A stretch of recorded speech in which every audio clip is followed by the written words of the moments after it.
The city of Jackson is among the poorest in the United States. Some 23% of the city's population live below the poverty line. And for 2 years running, its homicide rate has topped all other U.S. cities. Against that backdrop, Mississippi state lawmakers decided to act. But as some people see their legislation passed as help for a city that has a black population of more than 80%, others see it as racism. It is a return to apartheid. It says that black leadership in Jackson is not capable of governing the city. Ma'ati Prim runs the oldest black-owned bookstore in the country, located in Jackson. She is concerned by the passing of new laws.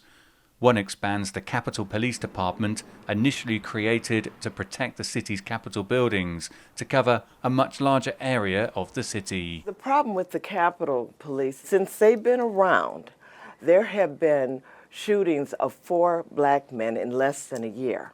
Another law creates a separate court system within the city. The judges and the prosecutors would be appointed, unlike in other areas of the state where they are elected.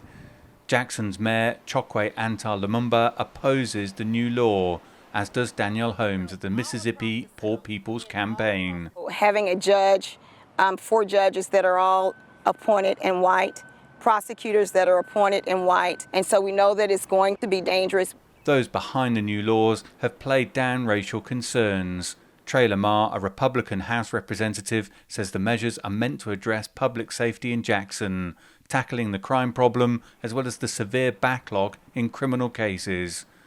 But Brooke Floyd, a coordinator for the Jackson People's Assembly community group, believes the focus should be elsewhere. If we don't deal with the root causes of violence and crime, it doesn't matter. I will work to implement more violence prevention and intervention programs. I will push our legislators in our state to fund education, fund quality health care, housing. The controversy surrounding Mississippi's new law continues to reverberate far beyond the city of Jackson. The state chapter of the National Association for the Advancement of Colored People has already filed a lawsuit challenging its constitutionality. The NAACP argues the legislation deprives and disenfranchises the predominantly black population of Jackson of rights accorded to every other state resident. Back at the bookshop, Prim fears this type of action is likely to be copied by other states. It will not be just contained in Mississippi. It's going to run throughout the South in different places across the country. The legal challenge over these laws will likely be watched closely here and in many other areas of the United States. Dan Williams, CGTN, Jackson, Mississippi.